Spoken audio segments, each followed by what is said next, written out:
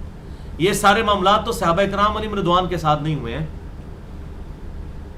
ان کی بھی جنگوں کے اندر کیا معاملات ہوئے ہیں. یہاں پہ کہتے ہیں بزرگوں نے ایک نگاہ ماری جناب ہے کر دیتا, اور وہاں آپ دیکھیں صحابہ کرام علیہم رضوان کی گردنیں کٹی ہیں قتال میں, آنکھوں میں سلائیاں پھیری گئی ہیں, کان کاٹے گئے ہیں, زبانیں کاٹی گئی ہیں, جسم کے ٹکڑے ٹکڑے کیے گئے ہیں. تو آپ کے بزرگوں کے مرتبے صحابہ کرام سے زیادہ ہے؟ معاذ اللہ, استغفر اللہ. وہ سچے لوگ تھے, ان کے بارے میں سچی باتیں چلی. آپ جن بزرگوں کو مان رہے ہیں وہ خود بھی جھوٹے تھے, ان کی واقعات بھی جھوٹے چل رہے ہیں. نہ آپ کو بیان کرتے ہوئے شرم و حیا آتی ہے, نہ سننے والوں کو کہ ان سے پوچھیں کہ یہ کیا آپ دین لوگوں کو سکھا رہے ہیں.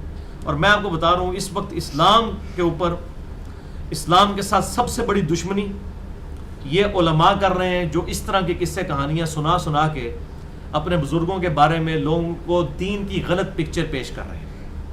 اور اس کا نقصان یہ ہو رہا ہے کہ کتنے غیر مسلم ہیں جو اسلام کا پھر مذاق اڑا رہے ہیں. میں تو اب میڈیا کے اوپر دیکھتا ہوں, میں حیران ہوتا ہوں کتنے لوگ ہیں جو اسلام چھوڑ گئے ان صوفیوں کی وجہ سے.